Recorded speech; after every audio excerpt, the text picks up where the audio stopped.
Ministro Luiz Roberto Barroso do Supremo Tribunal Federal autoriza a abertura de novo inquérito para investigar presidente Michel Temer. O presidente é acusado pela Procuradoria-Geral da República de corrupção ativa e passiva e lavagem de dinheiro na edição de um decreto no setor de portos. Primeira turma do STF nega pedido de sigilo em delação de ex-diretor da Odebrecht. Polícia Civil prende mais de 30 oficiais do Corpo de Bombeiros do Rio de Janeiro, suspeitos de cobrar propina para liberar alvarás de funcionamento de bares e casas de festas. 2 novos conselheiros tomam posse no CNJ. Essas e outras notícias agora no Jornal da Justiça.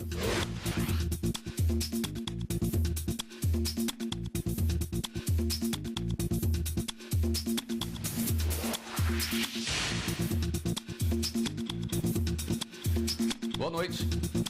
Ministro Luiz Roberto Barroso do STF autoriza a abertura de novo inquérito para investigar o presidente da República, Michel Temer, por suspeita de corrupção e lavagem de dinheiro. A repórter Fernanda Porto tem mais informações. Boa noite, Fernanda. Boa noite, William. Boa noite a todos. Na decisão, o ministro do STF, Luiz Roberto Barroso, afirma que existe razoabilidade para a Procuradoria-Geral da República considerar os elementos para instaurar investigação. O ministro destacou ainda que o inquérito contra um presidente da República mostra que todos são iguais perante a lei. A investigação vai apurar se o presidente da República, Michel Temer, assinou decreto para beneficiar a empresa Rodrimar, que atua no Porto de Santos. Além do presidente, também serão investigados o ex-deputado federal Rodrigo Rocha Loures e o dono e o diretor da empresa Rodrimar, Antônio Celso, e Rodrimar Ricardo Conrado. William. Obrigado, Fernanda. E está na pauta do plenário do STF de amanhã o julgamento do pedido do presidente Michel Temer para suspender o andamento de eventual nova denúncia oferecida pelo Procurador-Geral da República, Rodrigo Janot, até que sejam analisadas supostas irregularidades no acordo de colaboração premiada de executivos do Grupo JF. O pedido foi encaminhado ao plenário pelo relator ministro Edson Fachin, que também decidiu submeter ao colegiado o pedido dos advogados Michel Temer, que questionam a atuação de Janot na condução de procedimentos de investigação contra o presidente da República. Segunda turma do STF julga denúncia contra 7 políticos do PP acusados de corrupção e lavagem de dinheiro na Lava Jato.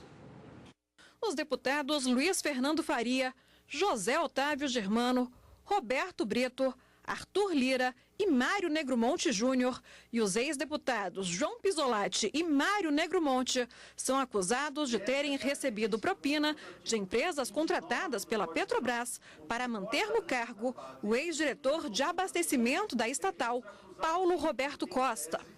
De acordo com a denúncia do Ministério Público, a estimativa é que entre 2006 e 2014 tenham sido desviados da Petrobras mais de 357 milhões de reais, divididos entre o grupo do PP, Paulo Roberto Costa e o doleiro Alberto Youssef. O dinheiro seria pago em espécie, por meio de contratos falsos com empresas de fachada e também na forma de doações para campanhas eleitorais. O relator ministro Edson Fachin recebeu a denúncia contra João Pisolatti, Mário Negromonte, Luiz Fernando Faria e José Otávio Germano e rejeitou contra Arthur Lira, Roberto Brito e Mário Negromonte Júnior. A indicação de que João Pisolatti e Mário Negromonte aceitaram promessa e teriam recebido no mínimo 29.700.000 reais entre janeiro de 2006 e março de 2014. O ministro Ricardo Lewandowski acompanhou o relator. O ministro Dias Toffoli divergiu em parte. O julgamento foi suspenso por um pedido de vista do ministro Gilmar Mendes. Pela manhã, houve sessão extraordinária na segunda turma e um pedido de vista suspendeu o julgamento de denúncia contra o deputado Eduardo da Fonte.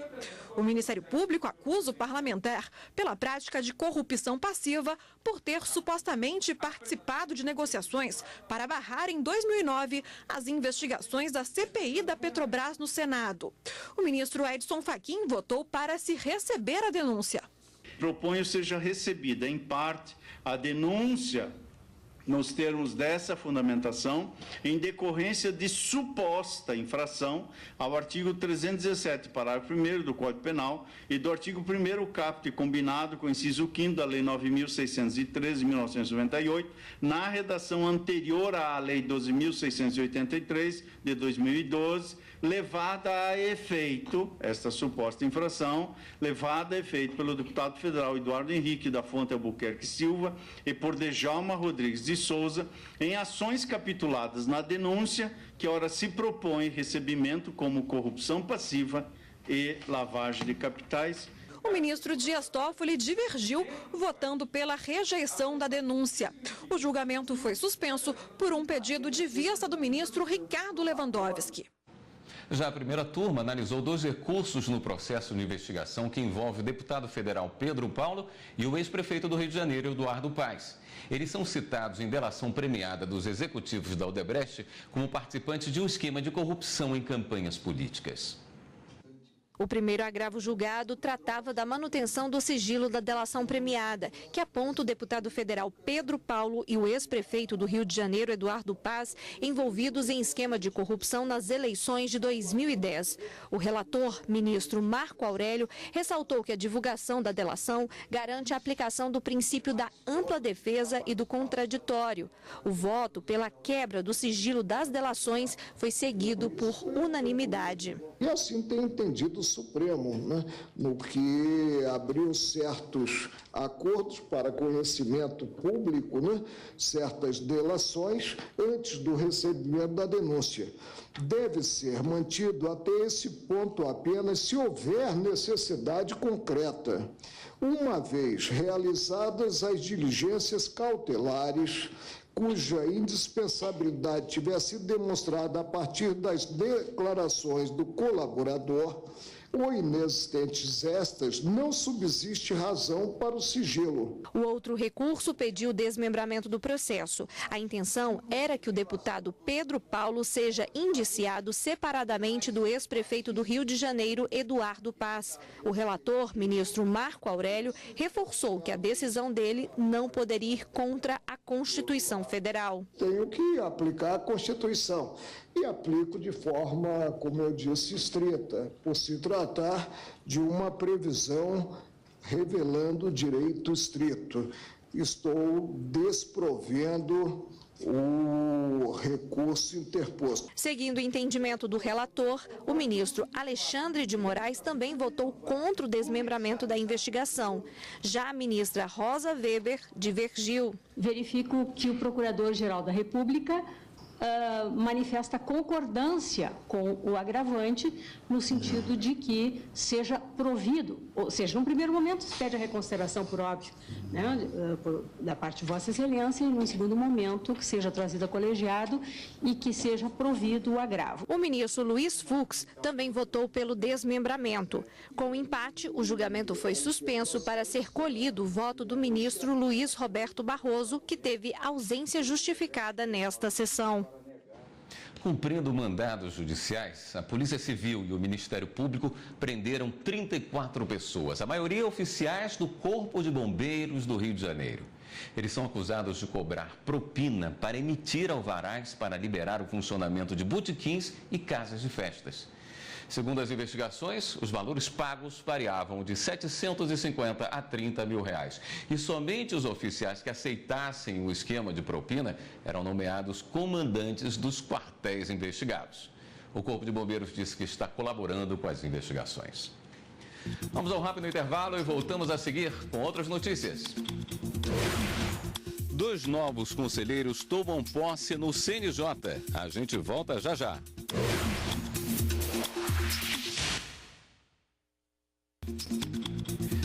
Dois novos conselheiros tomaram posse no CNJ nesta terça-feira.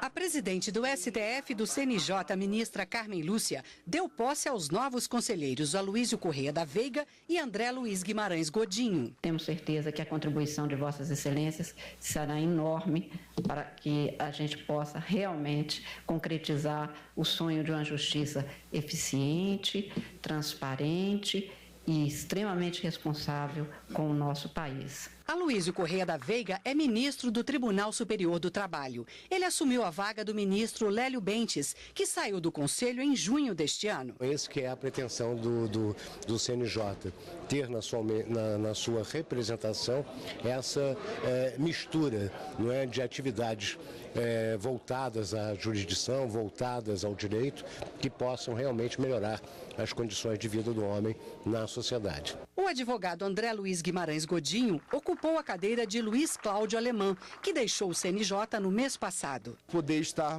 somando esforços para juntos construirmos um poder judiciário melhor. É por esse aprimoramento que aqui estamos e certamente de portas abertas para toda a advocacia brasileira para poder trabalhar em prol do judiciário. A seção 2 de dissídios individuais do Tribunal Superior do Trabalho estreou nesta terça-feira o plenário eletrônico. O sistema desenvolvido pelo TST torna os processos na Justiça do Trabalho mais rápidos, já que não exigem a reunião presencial de todos os ministros. O primeiro processo julgado no novo sistema foi referente a cerceamento de defesa e teve a relatoria da ministra Delaide Miranda Arantes. O meu voto é no sentido de não conhecer do recurso ordinário. O voto da ministra foi acompanhado por unanimidade. No plenário eletrônico, os votos ficam listados em uma plataforma virtual, que permite que os ministros vejam os votos uns dos outros. Após a sessão ser aberta, eles têm uma semana para votar eletronicamente. Caso algum ministro apresente voto divergente, o processo vai para julgamento presencial. Se os advogados quiserem fazer a sustentação oral, o processo também sai do meio eletrônico. O plenário eletrônico foi desenvolvido devido à expansão do processo judicial eletrônico, o PJE, no TST. Durante a sessão da SDI 2, o presidente do TST, ministro Ives Gandra Martins Filho, aproveitou para parabenizar a equipe da Secretaria de Tecnologia da Informação. Agradeço aqui toda a colaboração e todo o trabalho da nossa equipe da CETIM. Então, estão de parabéns aí toda a equipe. A sessão plenária do Tribunal Superior Eleitoral começa daqui a pouco. E a repórter Ana Carla Mourão fala dos destaques da pauta de julgamentos. A pauta de julgamentos de hoje aqui no Tribunal Superior Eleitoral tem 55 processos previstos. Um dos destaques é uma petição do Partido Trabalhista do Brasil para a alteração do Estatuto Partidário. A legenda quer mudar de nome e passar a se chamar Avante. Logo depois da sessão plenária, o advogado Carlos Bastide Orbá toma posse como ministro substituto da classe dos juristas no TSE. Ele ocupa a vaga deixada pelo ministro Tarcísio Vieira, que se tornou membro efetivo do tribunal em maio deste ano. Tribunal Regional Federal da Primeira Região, em Brasília, decide que candidata que teve o nome divulgado indevidamente na lista de aprovados no vestibular tem direito à indenização por danos morais. Entrar em uma universidade pública é o sonho de muitas pessoas. Ana, por exemplo, estuda há quase um ano para conseguir passar no vestibular. E para alcançar a aprovação no curso de Engenharia de Energia, enfrenta uma rotina pesada. Eu basicamente vou em casa dormir e passo o dia inteiro no cursinho. Tenho aula, refaço provas. Em 7 horas e meia eu reviso, vejo videoaula, faço exercício e refaço prova.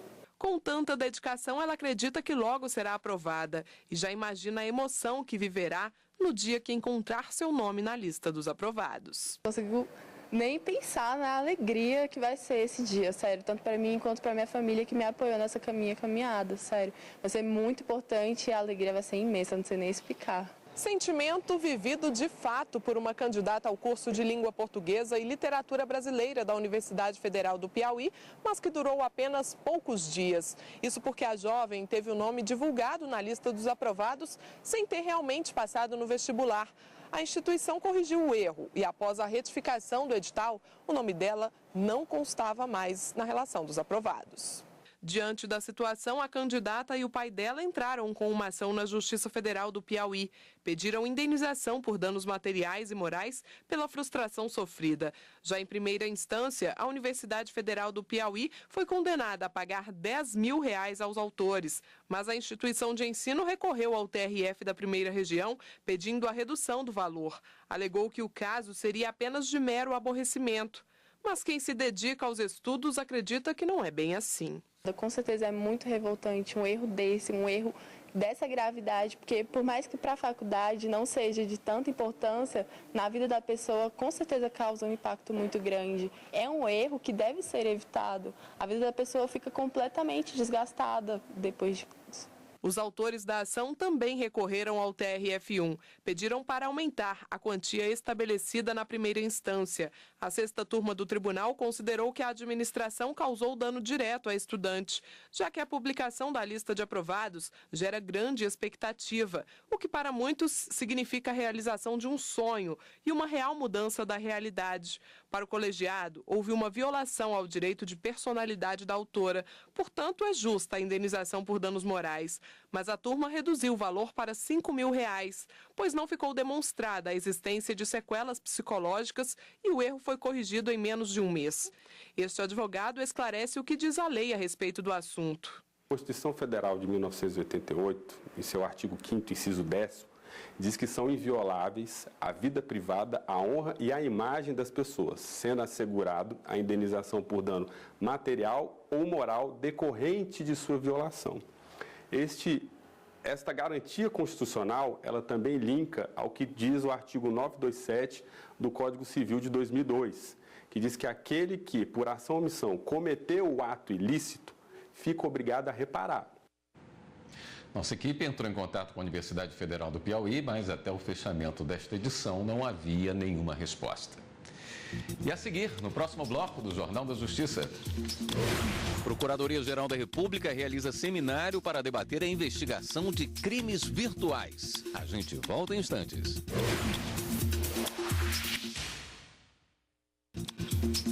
A presidente do Supremo Tribunal Federal, ministra Carmen Lúcia, recebeu um grupo de artistas. Eles entregaram uma carta em que demonstram confiança no judiciário. 10 artistas conversaram com a ministra durante 1 hora. Eles mostraram preocupação com o momento atual de crise política e econômica no país. Falaram da Operação Lava Jato, a situação do Rio de Janeiro, o desmatamento da Amazônia. O grupo esteve nesta terça-feira no Congresso para pedir a revogação do decreto que extinguiu a RENCA, Reserva Nacional de Cobre e Associados, e entregou um documento com 1,5 milhão de assinaturas para pedir a proteção da Amazônia.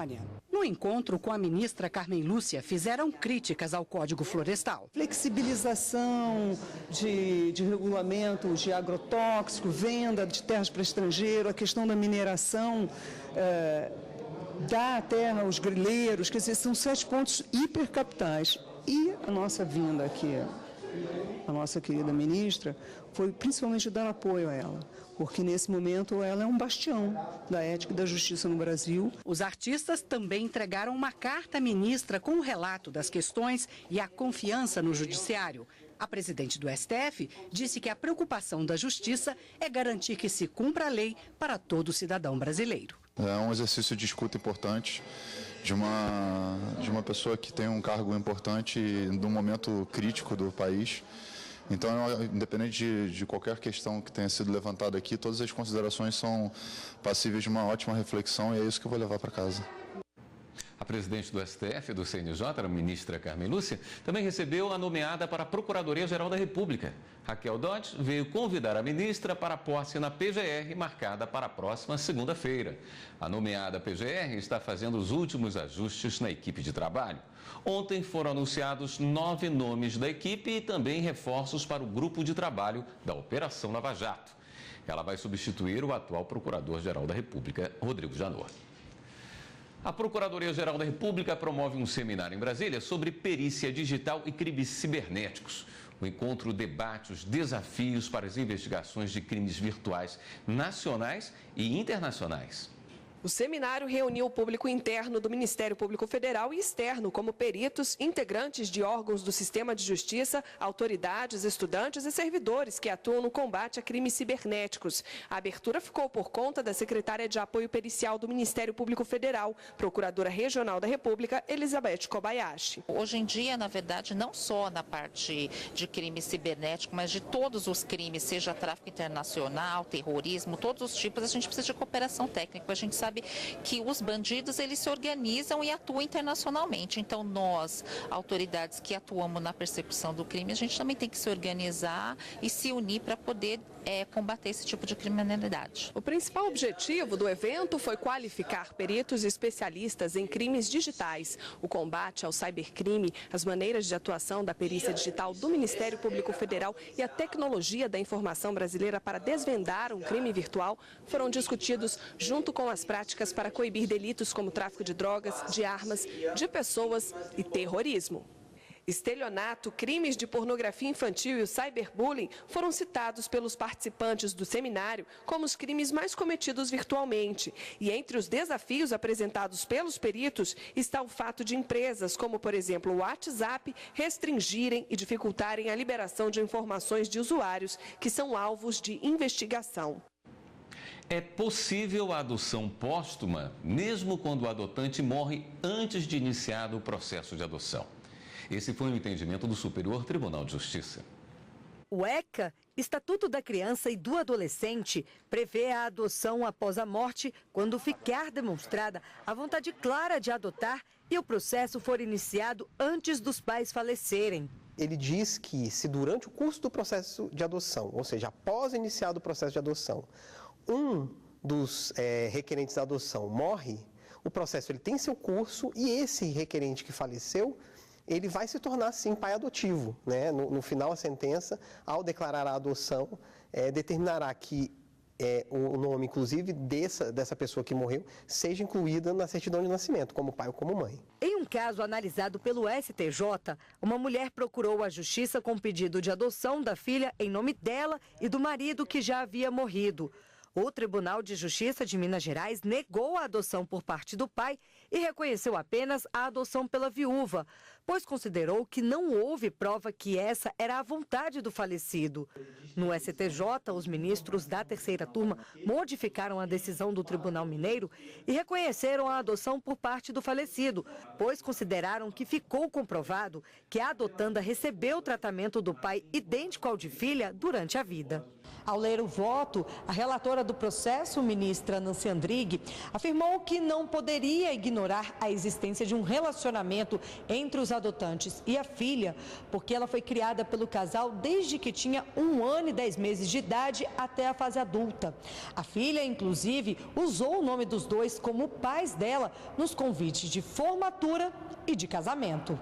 Ainda de acordo com a relatora Nancy Andrighi, a jurisprudência do tribunal tem ampliado os limites do ECA e permitido que considere como adotante a pessoa que em vida não formalizou o processo, mas que pretendia adotar. O advogado acrescenta que a decisão é um avanço e demonstra que o tribunal se preocupa em garantir o direito de família. Não interessa se o falecimento se deu antes ou depois de iniciado o processo de adoção. Esse amor entre pai e mãe, entre pais e filhos, entre mães e filhos, não pode ser limitado, né? A sua concretização não pode ser limitada ao início de um processo judicial, uma petição inicial, a uma data de protocolo. Vários prédios públicos e pontos turísticos do país estão iluminados de amarelo. É a campanha Setembro Amarelo, de conscientização e prevenção ao suicídio. Estudos apontam que 90% dos casos poderiam ser evitados. O Brasil é o 8º país no mundo com maior índice de suicídio, segundo pesquisas da Organização Mundial de Saúde. Por dia são registradas cerca de 32 mortes. A maior parte, jovens com idade entre 15 e 29 anos, que apresentam algum transtorno psiquiátrico, como dependência química, depressão e transtornos de ansiedade. Os estudos da Organização Mundial de Saúde também apontam que cerca de 90% dos casos de suicídio poderiam ser evitados. Com base nisso e inspirado em modelo de prevenção americano, há 4 anos é realizada a campanha Setembro Amarelo.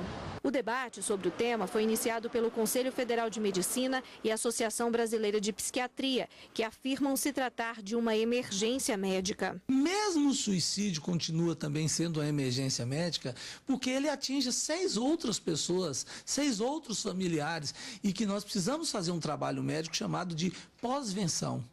Nós temos que fazer a prevenção Nós temos que ter condições de atender quando a pessoa atenta contra a própria vida e nós temos que ter condições de fazer a pós-venção.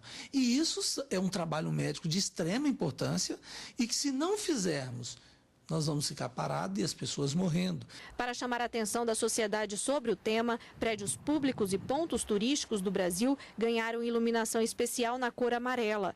Grupos de valorização à vida também apoiam a campanha. Um deles é o CVV, que atende por ano cerca de 1 milhão de pessoas que buscam apoio emocional. Às vezes a pessoa que está numa angústia profunda e está pensando em cometer o suicídio pode contar com uma rede de apoio que pode começar em casa, com um amigo, com um familiar, ou uma entidade social como é o CVV, disposta a verdadeiramente ouvir essa pessoa, que ela possa falar o que está sentindo, sem julgamento, sem dar conselho, sem preconceitos.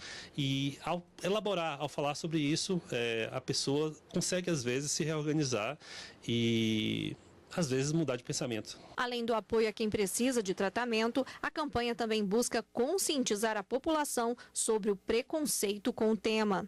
Nós não podemos mais manter esse preconceito em relação às doenças mentais, esse preconceito em relação a fazer tratamento psiquiátrico, porque este preconceito realmente retira as pessoas do tratamento. Infelizmente, nós temos políticas públicas preconceituosas, nós temos pessoas, instituições preconceituosas e que não lidam adequadamente com o doente mental, no sentido de entender que quem tem uma doença mental pode atentar contra a própria vida. O Jornal da Justiça fica por aqui. Outras notícias do Judiciário você acompanha amanhã, 13h, no Jornal da Justiça, primeira edição. Uma boa noite para você e continue aqui na TV Justiça.